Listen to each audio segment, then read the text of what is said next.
Hello, everybody, and welcome to another episode of Season 2 of Sports Legends of the Carolinas. I'm your host, Scott Fowler, sports columnist for the Charlotte Observer, where I've worked since 1994. And in this podcast, I travel across the Carolinas seeking out some of my favorite sports legends and asking them to tell me the real stories behind their rise to iconic status. And here's an exciting development for fans of this show. We're working with Pediment Publishing to create a coffee table book of these in-depth interviews and the exclusive photographs that go with all of them, just for you. You'll find transcripts of our interviews, one-of-a-kind photos of each guest, and QR codes where you can download the audio of these conversations to relive them anytime you want. The book is scheduled to be released in fall of 2023, and it's going to make a perfect keepsake for you or a great gift for the sports fan in your life. Check out sportslegendsbook.com. Now, for this episode of Sports Legends, we're in Concord, North Carolina, only about 1 mile away from Charlotte Motor Speedway. Specifically, we're inside Hendrick Motorsports, one of the crown jewels of NASCAR. And I'm delighted to be sitting with Jeff Gordon, one of the greatest drivers to ever pilot a race car. Become the first driver in the history of Phoenix International Raceway to win a cup race from the pole. Jeff Gordon finally gets his first Phoenix win and ties Dale Earnhardt. Somehow, Jeff Gordon is now 51 years old. He's been a household name in NASCAR for the past 3 decades, ever since he burst on the scene in the 1990s and won the first of his 4 championships in 1995 when he was only 24. Gordon ended up winning 93 races in NASCAR's Premier Series. That's third all time, behind only Richard Petty and David Pearson. Charismatic and fearless, Gordon turned into such a crossover star that he became the first NASCAR driver to ever host Saturday Night Live.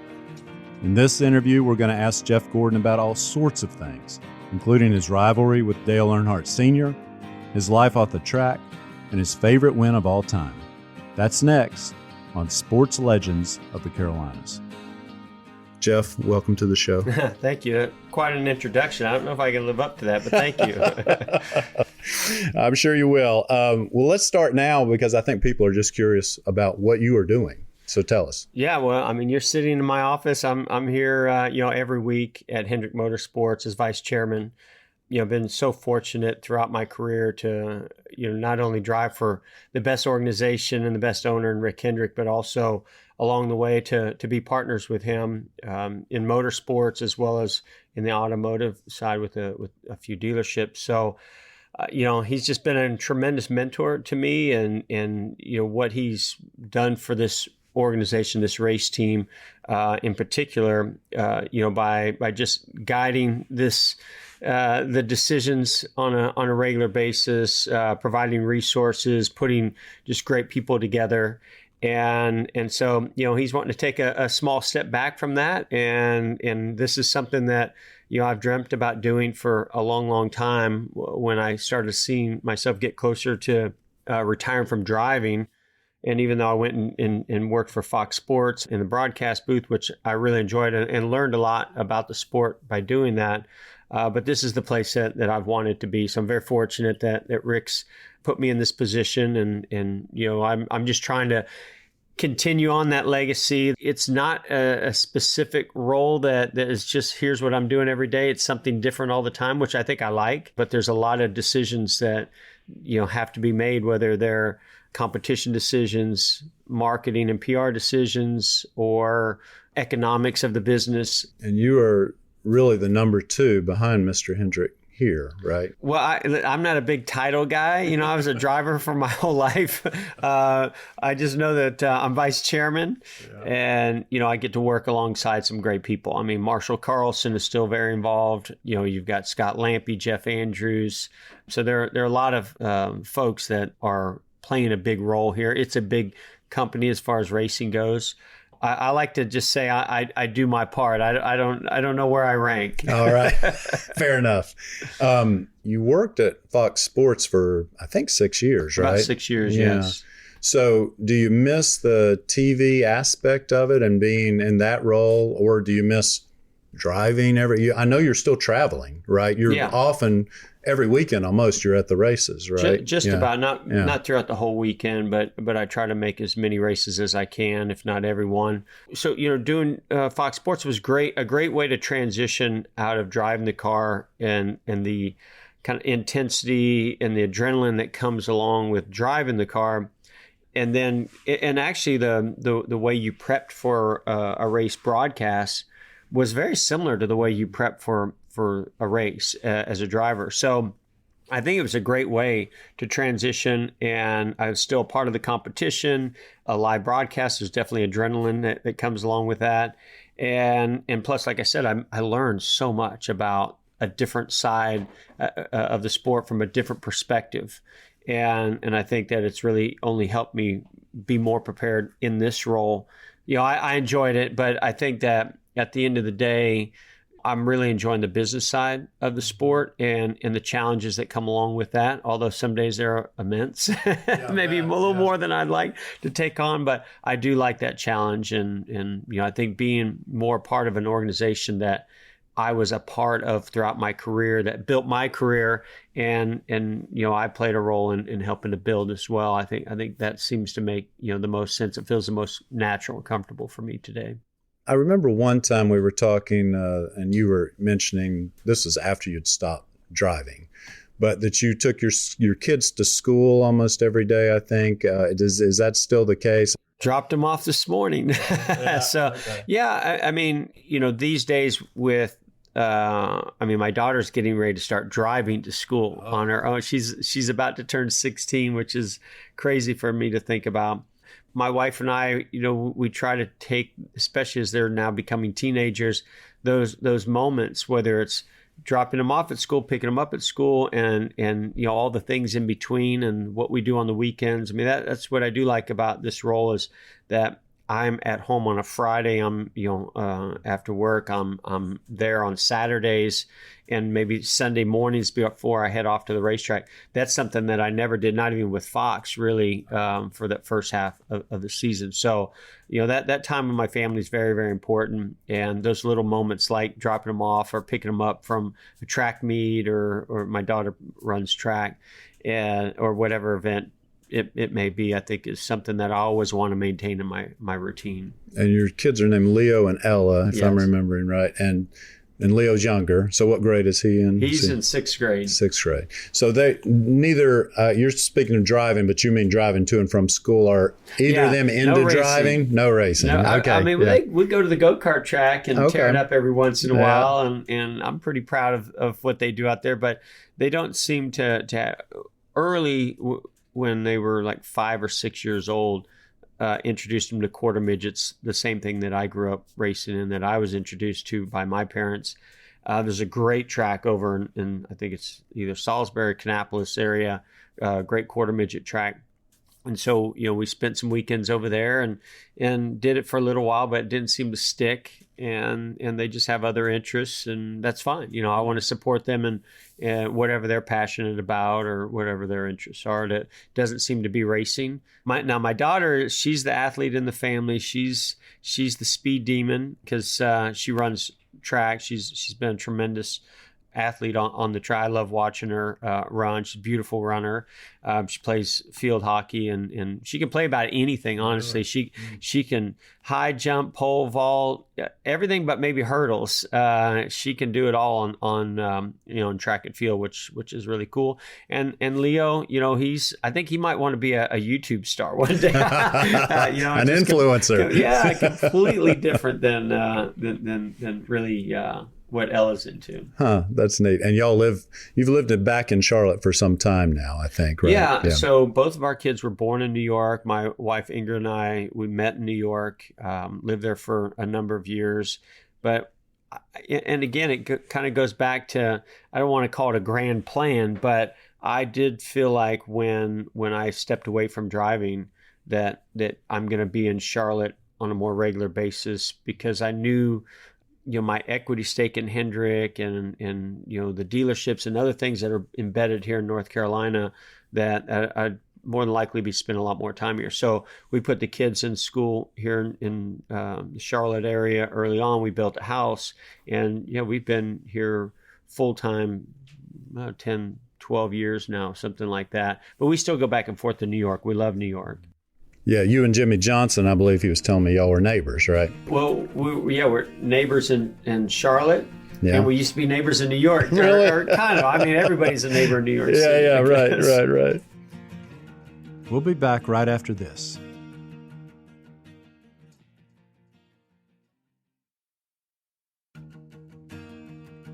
Welcome back. Let's go to your racing career a little bit. And that was a wonderful time in racing, and this is airing in May. So your very first win was in Charlotte at the 600. Very first NASCAR race, Jeff, that I ever covered.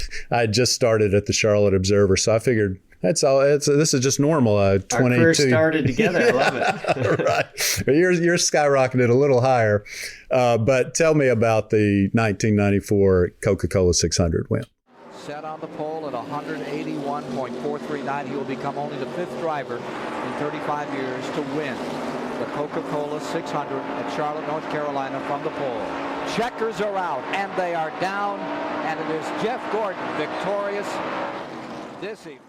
Yeah, definitely. I think between that and the Brickyard 494, 94 was really a life-changing year for me. I'd been racing my whole life and just dreamt about being a professional driver at the highest level. I think along the way, I thought that might be either dirt sprint cars or maybe IndyCar or Indy 500.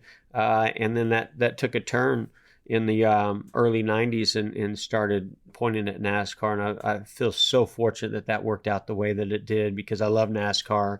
Obviously got aligned with Rick Hendrick at Hendrick Motorsports, so great team, and Ray Evernham, and then 94 is kind of what kicked off this amazing ride, is what I like to call it, because it's been more than just a career. It's been more than just racing. It's been like I said, life-changing, and it all, I think, really started. I mean, yeah, you could go back to 93. I was actually doing an interview recently with Richard Petty and Bill Elliott on, my first race and Richard's last race, and Bill won that race at Atlanta. That was in end of 92. Yes. So that first race was certainly an important day, but I think it was all building towards how do we get this team into a position, a new team, that Ray Evernham came over and Rick Hendrick put together, and it was a building team. It wasn't established, boom, right there day one, but obviously the resources at Hendrick,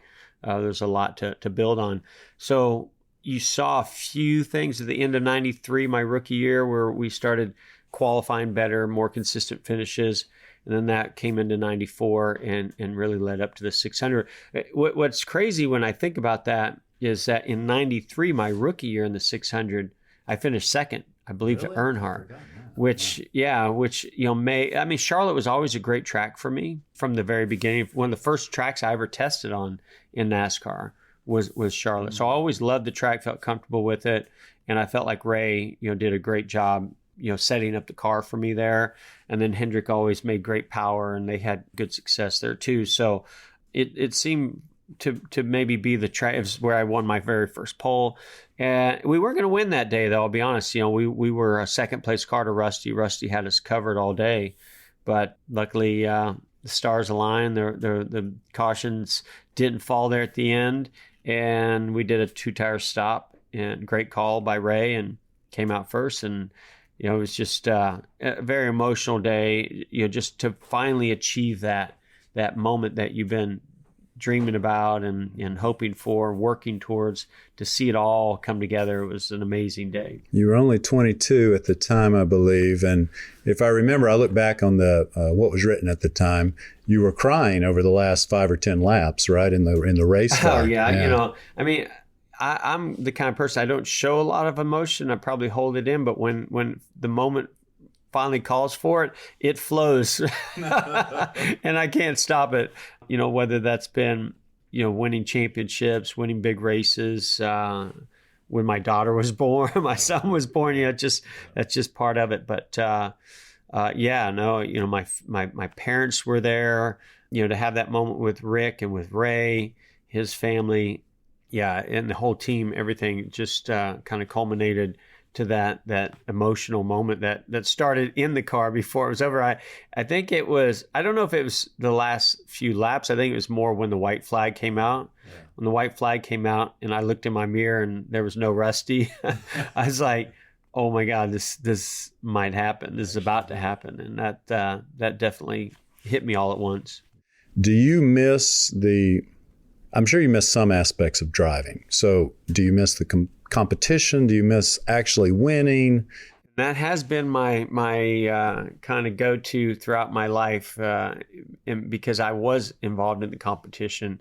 And so now being involved in competition is more on, in this new role of supporting the teams and seeing them go out and have success. And in any way that I can be a part of that, I get to get the reward of that too, because I'm proud of them and to see their journey and what they did. Now I kind of understand Rick Hendrick and what, how it meant, what it meant to him to go to victory lane and why it was so special because of his kind of role in seeing all that come together. So that's the competition side for me now.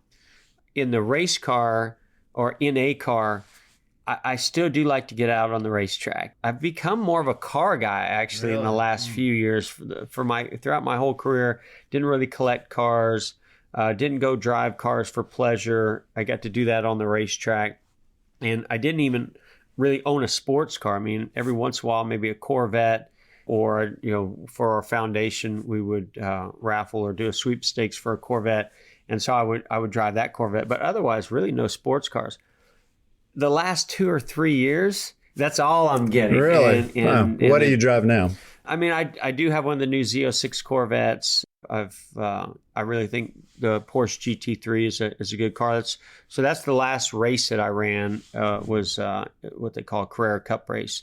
And I want to have like a factory race car that I can just go to the racetrack with and get in it and go fast and just do my own lap times. I don't want to, I really didn't want to run that race, but that was sort of a part of getting that car.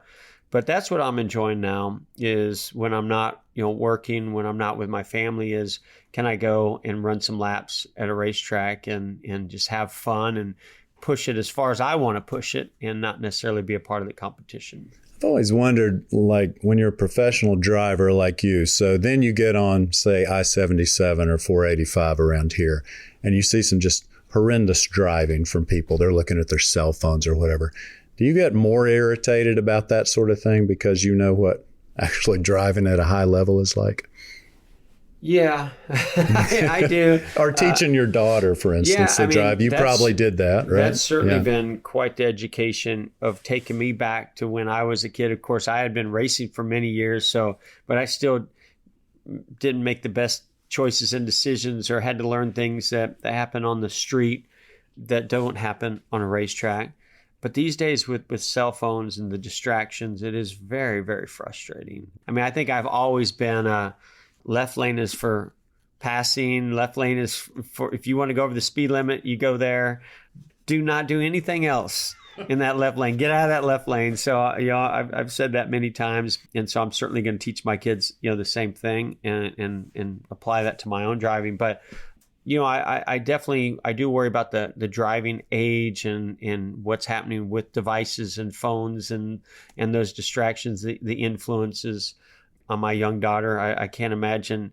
It's hard for me to fathom that I was driving a car at 16 when I look at her getting ready to just they seem so leave young. The house without us in the car. That just petrifies terrifying. me. Absolutely terrifying. I have a 15-year-old daughter also who's in that same, she still just has a learner's permit. So, but I've logging hours. You're over there pushing your feet through the floorboard. Oh, absolutely. Scared every time, and right now I'm just working on when you see somebody else's brake lights come on, that means you need to also be applying your brake. That's a good basic one. Yeah, that's right. Now, do you drive really fast when you're by yourself? Only on Jeff Gordon Expressway. Yes, right. I feel like I got a better shot. Yes. Do you know who I am? Yes. I really try not to. I don't feel like it's something that like, ooh, I can't wait to get on the street and go fast. It is harder when I'm in a fast car, and maybe that's one of the reasons I didn't own them for many years, especially with the Z06. That car has so much horsepower and makes such a great noise that it just, you can't help but want to rev it up and go and feel its acceleration and braking. But on a regular basis, I drive a Chevy Suburban. So not that it doesn't go fast, but it just, I feel less motivated or need to do that. So all I can say is I haven't had a ticket in a very, very long time. Oh, that's nice. Where is Jeff Gordon Expressway? It's right out here on 85 as you into get the Speedway. Oh, well, that's gold for you there. Yeah. It needs to be about another 5 miles wrapped around 77 to South Charlotte. You had a classic sort of opposites attract rivalry with Dale Earnhardt Sr. Tell me about how that evolved, and it seemed really good for the sport at the time. A lot of people call that some of the glory days of NASCAR because of the contrast in the two of your styles. Yeah, well, when I came in the sport, he was the man. I think he won his 7th championship, I believe in '94. Which was the year I won my first race. So when I came into it, when you went to driver introductions, it was all about Dale Earnhardt. When you were on the racetrack, he was the guy. I mean, he could win on short tracks. He could win on super speedways, intermediates. And so I, of course, looked up to him and admired him, respected him. That didn't always come through on the racetrack because, I think like everybody else, you're gonna run into the intimidator at times, and he's gonna show you why that's his nickname. And I had that happen pretty early on in my career. But it didn't stop me from really wanting to learn from him on the track as well as off the track. And as my popularity started growing, and I think what really happened is in '95, we battled together for the championship. And so we're doing more media together, we're racing together more, and it just helped me get closer, or at least understand him a lot more that year. And I think then maybe earned a little bit of respect back because, we won the championship that year. Not too many people can say that Dale Earnhardt finished second to them. So, really proud of that. And then my popularity started growing. And so Dale was very involved in the business side, the licensing and merchandising and sponsorship side of things. So he kind of took me under his wing a little bit there. And I had plenty of questions to ask as well. And it was...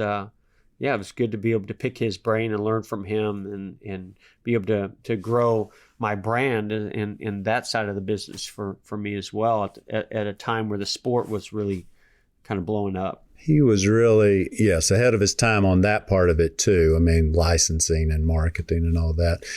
He also gave you the nickname early on Wonder Boy, which I think at the time you really didn't like. Am I remembering that right?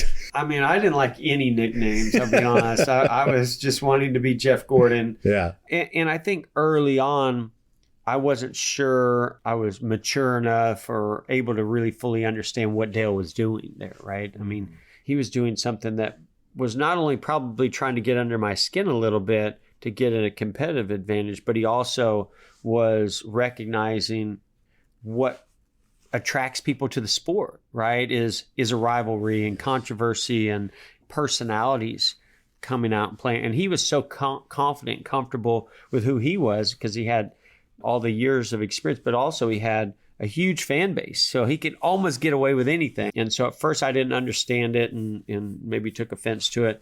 Over time, I started to appreciate it a lot more and appreciate it in a way where I'm glad he did some of those things because it not only helped the sport grow, it helped my fan base grow.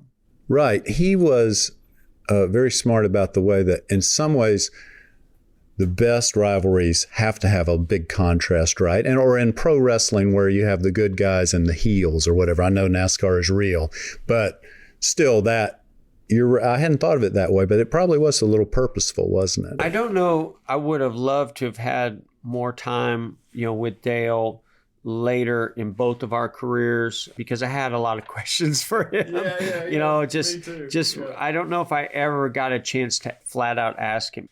I always just assumed he was doing it to try to get a competitive advantage, to get in people's heads, because he was good at that too. Yeah. I don't know if I ever quite understood or got a good answer from him of, did he do it as much for trying to create this rivalry or recognizing that my fans are a lot different than his fans, and that was good for the sport. Not really sure, but hey, it worked at my expense at times. Yes, right. But luckily I was a good sport about it and saw the benefits of it too. We'll be back right after this.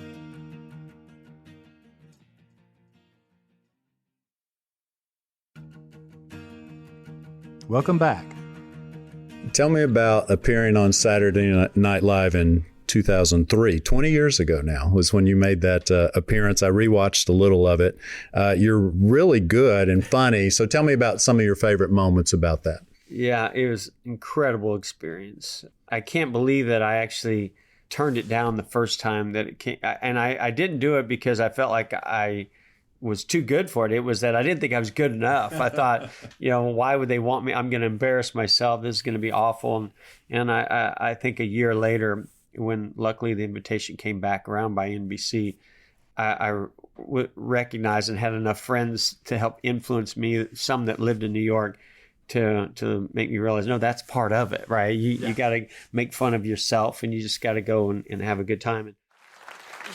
Ordinarily, when I work, I'm wearing a fire retardant suit, going 200 miles per hour in a tin can filled with explosive liquids. Every time I get in the car, there's a chance I could crash and burn in front of millions of people. So I guess I am prepared for this show. Woo! We love you, Jeff! We love you, Jeff! Do it! Tony Stewart sucks! No, Rusty Wallace sucks! Rusty Wallace sucks! Hey, all right. It's nice to see some NASCAR fans.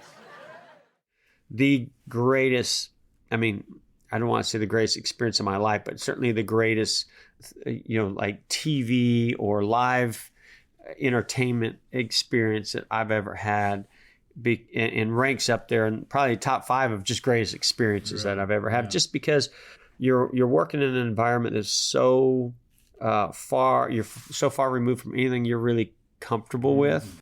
And it's a huge challenge because of that, as well as you're making new friends. You're meeting, these cast members that you've watched on TV and just seeing their talent and their writing and their acting. And then you're a part of this almost cult following show that you get to be a part of for history. Forever. And so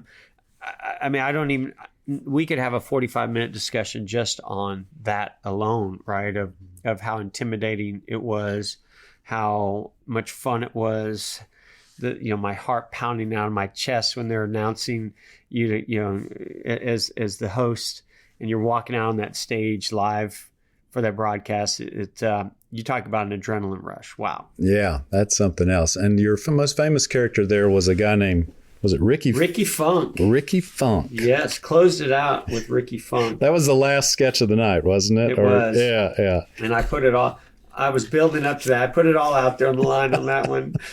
You played, who was Ricky Funk? Well, thanks for having me, Terry. Thanks for letting me do my laundry here this afternoon. Smell your mom's dryer sheets, kiss.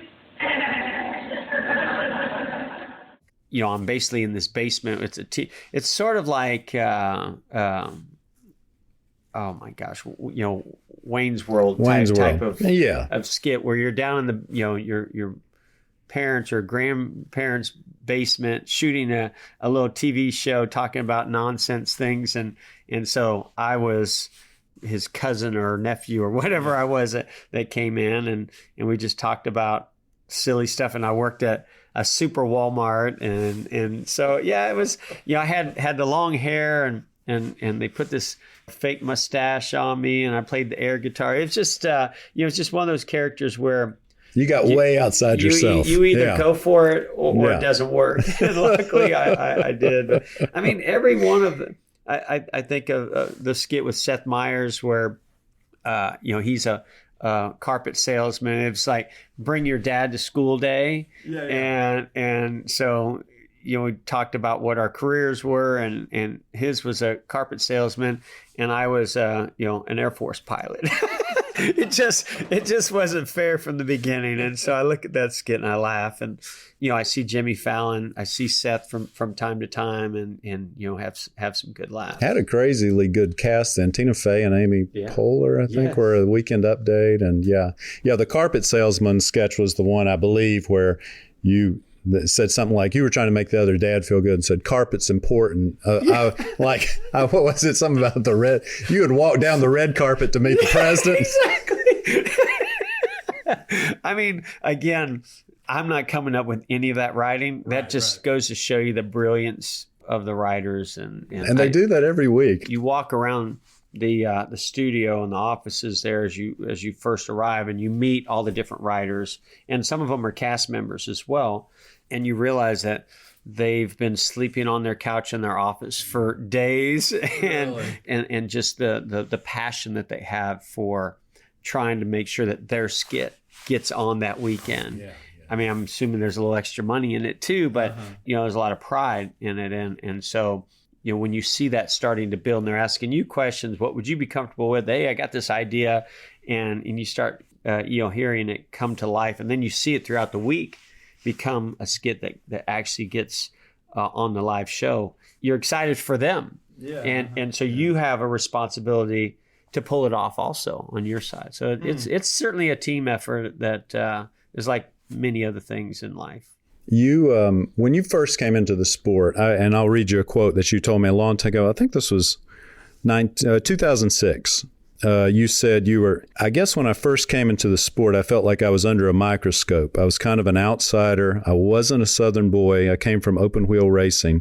I felt like, boy, I better do everything right that I possibly can to try and fit in. You were really trying to be perfect. How did you pull that off, or did you feel more comfortable once you had a few dents in your reputation? Well, first of all, you say that early in your career because you truly feel that way. But I think everybody does. I don't care what your background is. When you come into the Cup Series as a rookie, you feel like you have, all eyes on you, judging you, especially if you're young, you're just, and I see my kids, right? And I see them going through similar things in life. So I was young coming into the Cup Series, and I did come from a different upbringing or background where I grew up, type of racing. So I felt like maybe that added a little bit to the pressure of, and it wasn't just being accepted by the fans, it was being accepted by the other competitors. Mm-hmm. I felt like I was being tested the first couple of years. Which is fine. That's what a race car driver, if you're going to succeed, that you have to go through that. Some of it you push yourself to the limit, and sometimes others do too. But I really wanted to fit in, or I wanted to be a part of NASCAR and the Cup Series and Hendrick Motorsports for a very long time, and I wanted to succeed at it. So I was trying to do my best to say the right things, do the right things, and really learn all that I could to add to the sport and have a successful career. Luckily, that all came together. I think when you work, I mean, I've definitely learned when you care that much and you work that hard at it and you're surrounded by good people, whatever talent got you there, that's good enough, right? That talent is going to continue to keep you going if you have all those other things. And for those who don't know your background, you grew up at first in California, but then moved to Indiana in part because it was really for your racing career, right? And you there, if I remember this correctly, I think you missed a prom or two. Didn't you race on your graduation night? I did, yeah. I graduated from high school and was racing that night. It was actually a World of Outlaw race in Bloomington, Indiana. Wow. And I think I finished like second to Kinzer. I mean, it was like one of my best races that I'd ever had up to that point. Yeah, I mean, my life was all about racing. It's interesting. I've had a lot of conversations with my wife recently about this, and others too, about what you sacrifice as, when you find your passion early or your parents introduce you to a sport, what are you going to sacrifice along the way? Is it worth it? And I can look here and sit back at 51 years old and go, absolutely worth it. Because, did I miss out on some things? Were there times where my parents were struggling to see where my commitment was, because I wanted to be, with my girlfriend, or I wanted to be with my buddies, or I wanted to do a few other things. I thought they did a nice job recognizing it when I really was pushing for it. But at the same time, they knew how important racing was to me, and provided me a great path forward there. But everything that I achieved and all the opportunities that came along with it far outweighed anything that I ever missed along the way. I think most people would agree. Given all that, at age 51, with the benefit of experience and now having children growing up to become teenagers and all the pitfalls and wonderful things that come along with that, what would you tell, if you could speak to the 18-year-old Jeff Gordon right now, what would you tell him to do? What advice would you give him? Well, I'd say don't get married at age 23. That would probably be the first thing. Yeah. But as far as a race car driver, I don't know that I could have done it much different, because it went pretty well. Yeah. But you brought up feeling like you're being judged, you're under a microscope, you got to do everything perfect. I definitely would have liked to have taken a little bit of that stress or pressure off of my shoulders. Easy to say now. But if I could do it over, I think that, I maybe would just try to figure out a little bit earlier on in my life, who am I? What does Jeff Gordon want to be remembered as, or not remembered as, but who am I, where I can go out and just 100% be myself and be happy with, the decisions that I make, the person I portray. I mean, I say that because I was a little programmed early on, because I was afraid to make mistakes. I was afraid to, say the wrong thing or do the wrong thing. I didn't want to lose a sponsor. I wanted to gain every fan that I could. I didn't want any fans to boo me, and so I think along the way, I probably wasn't as much me as I would have liked to have been if I could have done it over. But that did come over time. People found the real Jeff Gordon and liked the real Jeff Gordon too, right? Well, that's the thing. You don't know, right? I guess not. I don't know if they're going to like the real Jeff Gordon, right, that came from Vallejo, California, that likes hip hop music and, used to break dance. And, it took me years before I would open up to the life that made me who I was, other than what was the obvious that was already known. We'll have to go back to one of those things. Used to break dance? Oops. Well, tell me a little bit about that at least. When did you do that? So let's see. When I was living in California, I probably started getting into that when I was in 6th grade, I want to say. So the way our school is set up, you had an elementary school that went kindergarten through 6th grade, and then you went to a middle school, 7th, 8th, 9th. And so some kids in my neighborhood were, I have a sister who's 4 years older than me. So I got to see her music choices and some of her older friends and some of the things she was being influenced by, and then blending that in with my friends that I was influenced by or influenced at the same time, and our music and things. And so breakdancing was very, very popular in California at that time. So I started doing a little bit of that in 6th grade just for fun, like in the neighborhood. And then I got 7th grade, and all of a sudden everything gets heightened and blown up, and movies. And takes yeah. People don't know how big that was. Yeah. And so, so it was in movies, it was in music, and in of course, MTV was huge. So it's in music videos. And the next thing I know, a lot of my friends at school, because nobody was in racing, nobody knew anything. Not one person at my school knew what car racing even was. So that was my weekend thing. We would leave on Friday, we go racing. But during the week, I was, a teenager at Springstown Middle School, and I was being, this kid that was into music and to break dancing and trying to make my way, through middle school. So next thing I know, I'm in, the hallways in between classes and at lunchtime, and kind of doing these little shows, sort of. Yeah. I actually did 2 talent shows with breakdancing with another group in a group of yeah. Man, dang! Thank goodness that video does not exist. Although I was a lot better back then than I was when I tried to do it in Las Vegas during a NASCAR event. Oh, that's great. Well, last thing, Jeff. Let's. This is sort of a big picture question, but think of all the history of NASCAR you now know, and so if you were going to, and of course, take yourself out of the equation, but if you were going to put up a Mount Rushmore somewhere, let's say in the NASCAR Hall of Fame in Charlotte, and it could include 4 NASCAR figures that were the most prominent in your mind in NASCAR history, who would you put on your Mount Rushmore of NASCAR? Well, I would start with Bill France Jr. Even though Bill France Sr. Started NASCAR, I was around Bill Jr. and saw the influence that he had and the legacy that he built. So I would start there. Richard Petty. I mean, what Richard did for the sport, 200 wins and the 7 championships, and still today, his influence on the sport is huge.